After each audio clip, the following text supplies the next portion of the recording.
few weeks ago, I told you to hold the pen, to stop letting your life get written by other people and pick up the pen and write it yourself. And a lot of you reached out and you said, "Oh my gosh, this is great. I love it. This pen theory, it's really good." But most of you had a similar version of the same question. Okay, I want to hold my pen, but who do I get it from? Who's been actually holding that pen? And that's a fair question, because the truth is, we don't just wake up one day and consciously hand our life over to somebody else, right? We don't take the pen and say, "Here, you write it. Here, you tell me what to do." It's much quieter than that. It is something that you don't even realize is happening. The pen gets passed little by little, decision by decision, throughout different seasons of your life, until one day you look down and you realize, I'm signing off on a story that's not mine. That's not my handwriting. So today, we're going to name those ghostwriters. There are 5 different ghostwriters, I guess, that we want to call them, that we see over and over and over again in midlife. I see it in my life. I see it in my friends' lives. I see it in your life without you even realizing it. There's 5 voices, 5 forces, 5 different sets of hands that end up on the pen before we even realize it's not ours anymore. And this isn't about blame. It's not about making excuses. And it is not about villainizing anybody. None of these people or these roles are villains. But if we're going to take the pen back, we have to know who's been writing. So let's meet them. Hey, I'm Jen Weinstein, and this is the Midlife Edit, the podcast for women who are done waiting for permission to live their lives out loud. We talk about all of it here. The stuff that's messy, the stuff that's funny, the stuff nobody warned us about, and the stuff that we're finally figuring out. I'm so glad you're here. Let's get into it.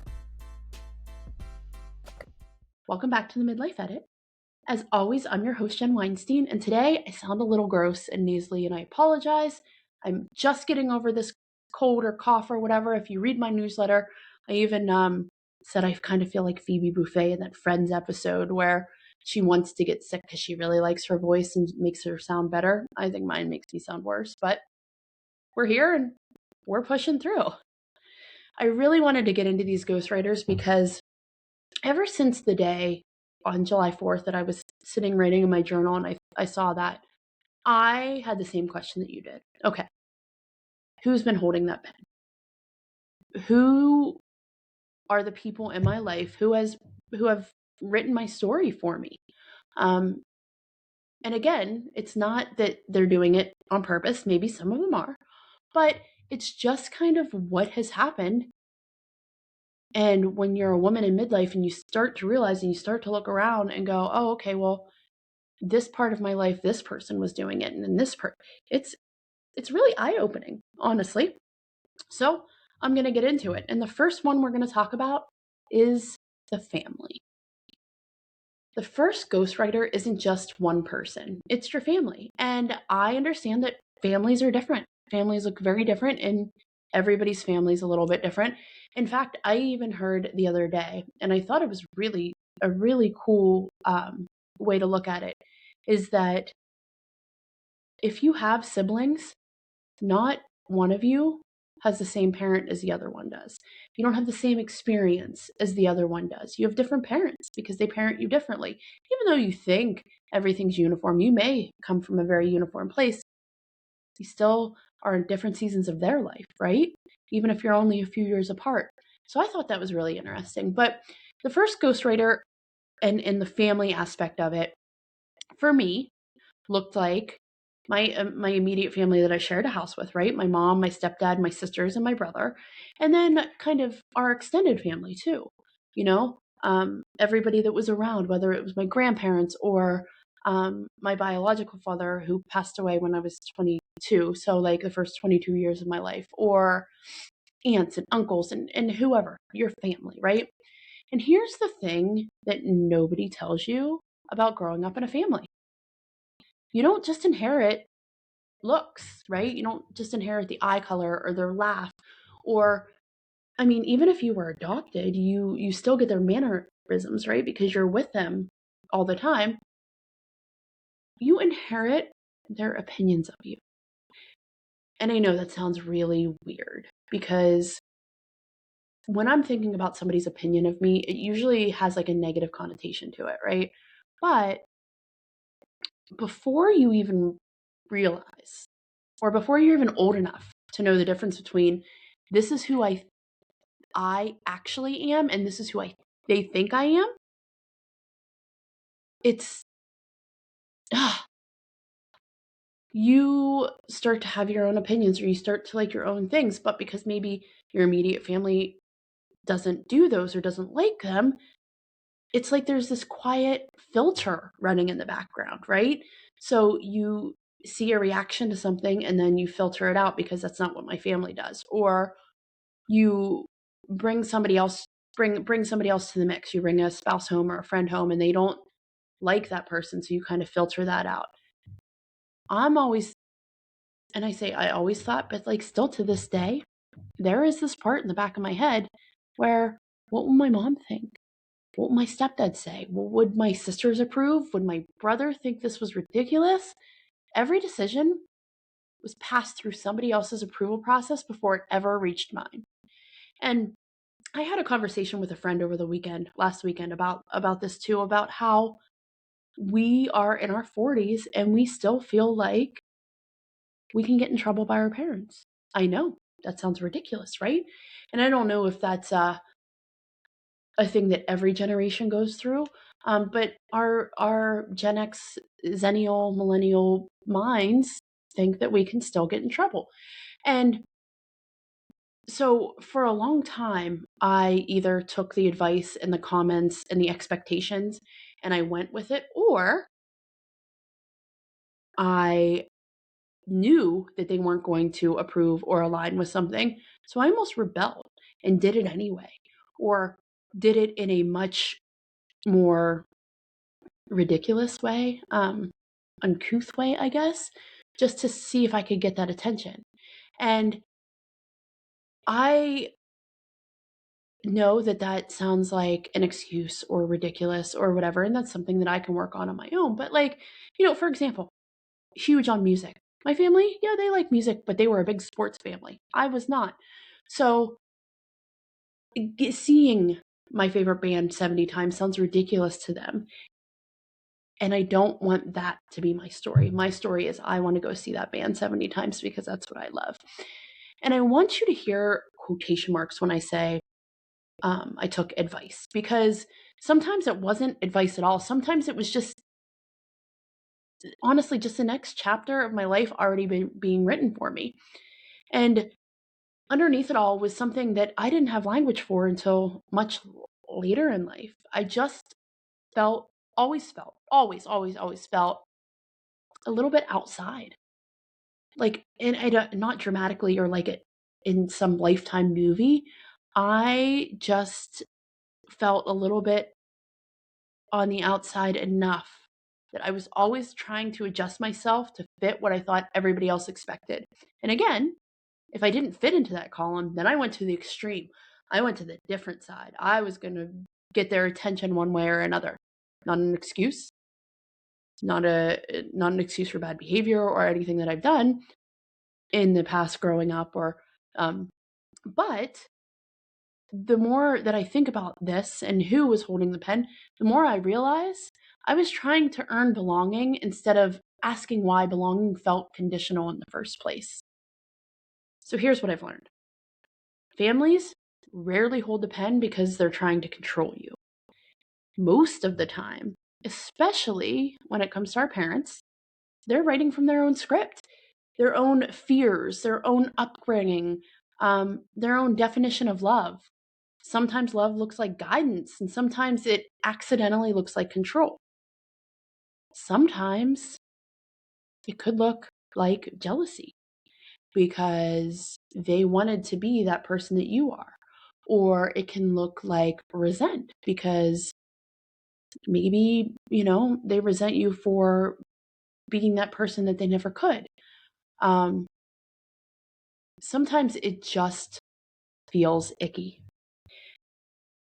But intent, it doesn't erase impact. So if you've spent years making decisions in your life to avoid disappointing your family, or to earn their approval or keep some kind of peace, they've been holding the pen, friends. Take that pen back from them. The shift isn't cutting them off. You don't have to cut off your family. The shift is catching yourself in the middle of a decision and asking, is this what I want? Or is this what keeps everybody else comfortable? That question alone starts loosening the grip. It's going to make you feel uncomfortable, but it's okay. It's okay to have hard decisions. It's okay to have hard conversations. It's okay to sit in your shit a little bit. But the most important thing is it's okay to hold the pen. In fact, you should be holding your own damn pen. Okay. That one could go on forever. So we're going to move on to Ghostwriter 2. And that is culture. And when I say culture, I mean pop culture. I mean the culture maybe you grew up in, because again, every family looks different, but the way we grew up culturally also looks very different too, right? And the second one just doesn't have a face. Culture doesn't have a face. You can't say, oh, okay, this is who it is. But it's every invisible role we've absorbed without realizing that we signed the contract. Culture tells women we're supposed to be grateful instead of ambitious, nice instead of honest, pretty instead of powerful, helpful instead of invisible. It tells us to lose the weight, hide the gray. Don't wear that after 40 years old. Age gracefully, but somehow never actually age.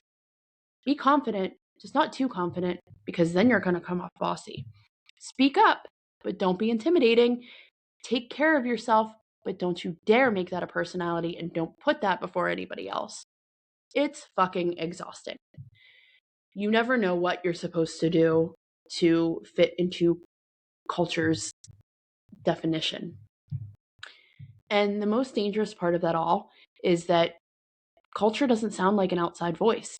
It sounds like common sense. It's like, well, duh. And that's why it's so hard to challenge. You can't argue with a ghostwriter you don't even know is sitting in the room.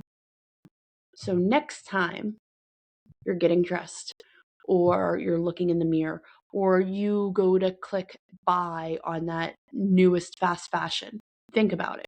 Is this who I really am? Is this what I really want? Or is this somebody else writing that story for me?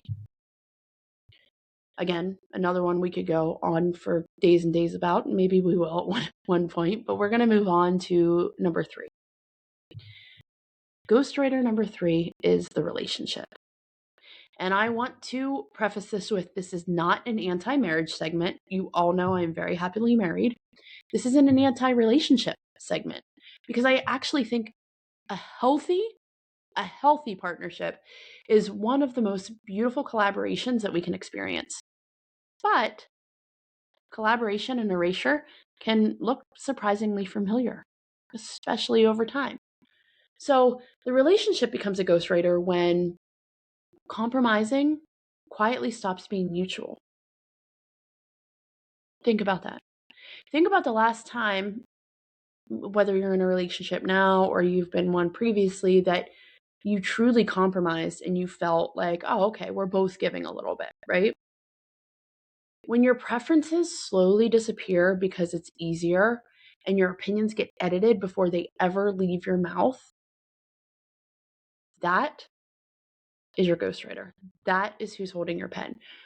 One day, you wake up and you realize you're incredibly good at considering everybody else's needs. But you can't answer a simple question like, what do you want for dinner? And it's not because you don't care, it's because you've stopped checking in with yourself, right? So whether that's you're managing your time around your partner's emotions, how they show up in the day, if they're in a bad mood or if they're in a good mood, or it's just easier to go with whatever dinner they like so that you don't feel like you're disappointing, or keeping your mouth shut on something that you don't think you should, or taking time for yourself because you feel like it's selfish when you should be spending that time with your partner. Here's the thing. When you do all these things for a very long time over time, it can turn out that not only do you lose yourself, but you find resentment. And it just comes up out of nowhere. You start resenting that other person for things they didn't even realize they were doing. The goal isn't to leave. The goal is to have that beautiful partnership. It's to pick the pen back up inside the relationship, because you need to find out if your marriage or your relationship or your partnership has room for 2 authors instead of 1 editor. And I bet if you had a conversation like that with your partner, they may feel the same way, or they may not realize they're doing it, but it's worth the conversation. Ghostwriter 4. This one I almost called motherhood. But the more I thought about it, the more I realized it's so much bigger than that, because not all women are mothers. So this is the caregiver. That is your ghostwriter number 4, because whether you're a mom or a stepmom or the daughter that's caring for aging parents, or that aunt that everybody calls, or simply the woman that everybody depends on, caregiving has become its own ghostwriter in a way. If you're a mom, motherhood slowly convinces you that love and self-erasure are the same thing. How many times do you sit around and talk to your friends, or hear in conversation or in a movie or on a Facebook group that, I love being a mom, but that's all I am. That's my personality. And if that's what you want, no shade.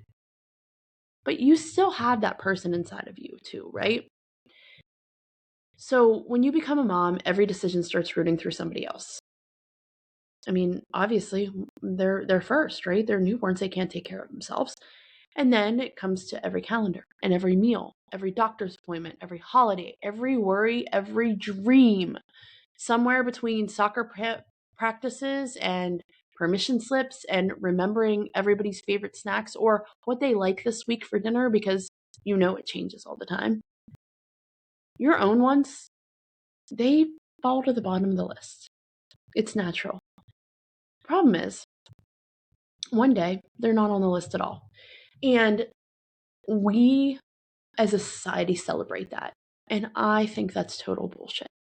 I think that you very much need to take care of your own needs to be the best caregiver that you can, to be the best mom that you can. You can't pour from an empty cup. Talked about it before, I'll talk about it again. But that's the motherhood part of the caregiver. Let's talk about stepmotherhood, because it's different. I'm not saying it's harder or it's easier, it's just different. Because motherhood asks you to give everything. Stepmotherhood often asks you to give everything while constantly wondering where the boundaries are, because they're moving and they're changing all the time, right? You love children who didn't come from your own body. You show up, you care, you worry, you celebrate, you hold their world together. But you're also navigating somebody else's history, somebody else's traditions, someone else's roles. Sometimes you may hold the pen, but a lot of times you're not. And then you have somebody who's reminding you that it's not really your chapter. So sometimes you're not even sure if you're allowed to write in the margins. And it's a very strange place to live, because you care deeply. But you're also constantly trying to figure out where your handwriting belongs. And it's so true for so many women. Caregiving teaches us that everyone else's story comes first, that our chapter can wait. But eventually, kids grow up and they leave home. And then parents need us differently, right? Whether it's you're their full-time caregiver, or you are constantly having to worry, did they fall? Did they hurt themselves? Are they going to be okay financially? How are they if they're living alone at home? How are their needs? Life just changes, right? And we've spent decades writing everybody else's chapter, right? We've been ghostwriters too. But when it's finally our turn, we end up staring at a blank page going, okay, there's that writer's block.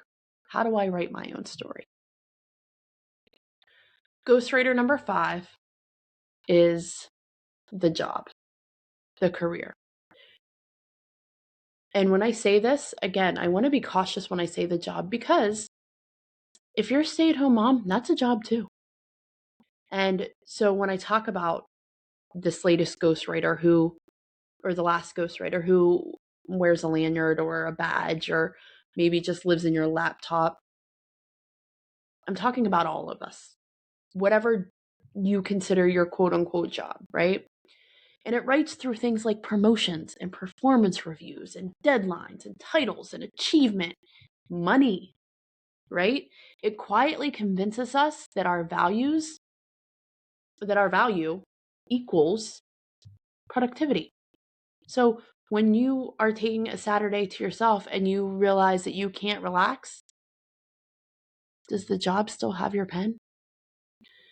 It teaches us that rest has to be earned, that worth comes from our output. And for women especially, being dependable becomes part of your identity. Being the one who fixes everything, whoever needs something, you're going to drop everything for them, but you never drop the ball. You always get shit done. Work becomes the easiest ghostwriter to hand the pen to, because at least it rewards us for disappearing. At least you know that your mortgage will be paid this month because you gave somebody else your pen, right? But a life measured only in deliverables isn't a life that you've authored. Because if you die today, your job is going to replace you like that tomorrow. They're not going to continue to write your story. Your pen is out of ink. So before you get to that place, take that pen back. Remember, jobs are made up. I heard that the other day and I was like, what the hell is this guy talking about? But if you really think about it, everywhere, the corporate world, your job's made up. You just have some people with big egos at the top thinking that they know what they're doing and they're just going to tell you what to do and they're going to change it 15 times. And how many times has the ink changed, the ink color changed in your pen for your job? Is that really what you want? Don't clock into a life. Take the pen back. Be great at your job. If you love what you do, be awesome at it. But don't let it write your story. So there they are. And I promise you, I'm not done with this yet. But the 5 ghostwriters we talked about today are the family, the culture, the relationship, the caregiver, and the job. Those 5 ghostwriters are the people who've been holding your pens, the things, the entities. They've been holding your pen. 5 different handwritings, 5 different ways the pen quietly leaves our hand. And here is what's fascinating. None of them ask permission. They didn't say, hey, give me that pen, let me borrow it real quick. They just kept writing until one day we assumed that handwriting was ours.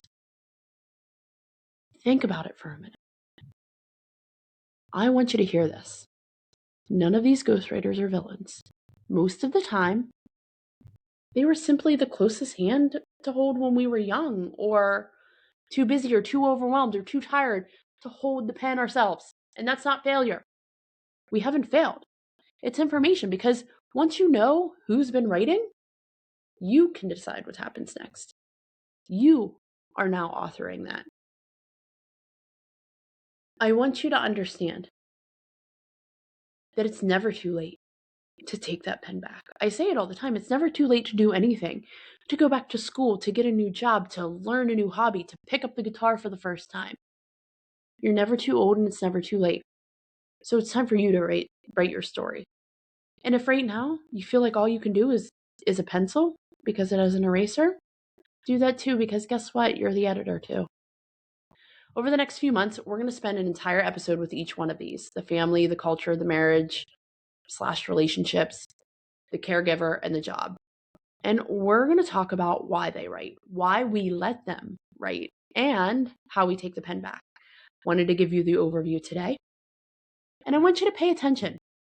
Pay attention to whose handwriting shows up in your decisions, or notice whose voice speaks out first in your head when you go to do something, anything. And when you catch yourself about to write a sentence that doesn't belong to you, hold the fucking pen anyway, because it's your story. Thank you for spending the day with me, or this little time. I am really excited about this. I think that this is really something that a lot of us can really sink our teeth into and figure out who's been holding our pen all along. A few housekeeping notes. If you didn't notice, the edit box giveaway is now extended until July 31st. Winner will be announced August 1st, so make sure you go to the link in the show notes, sign up for the newsletter. I send it out once a week on Sundays. If there's something crazy going on, maybe you'll get another email throughout the week, but I don't spam your inbox. But also check out the Edit Room on Facebook. It's a private Facebook group where we are just real and raw and honest with each other. So go into there and then follow me on Instagram at the Jen Weinstein. Tag 2 friends. Those are all different ways that you can get entries into the edit box. And then the other thing, always have to ask, leave a 5-star review, like, share, subscribe, do all the things to this podcast because that's how it gets out. And I think that there's a lot of women out there who really need to hear episodes like this. So until next week, pick up the fucking pen and let's make it a damn good chapter. We'll see you then. That's it for today, and honestly, I could keep talking, but I'll let you go. If this episode resonated with you, the best thing you can do is share it with a woman in your life who needs to hear it, because we all have that person. And if you're not already subscribed to my newsletter, The Backstage Pass, come join us.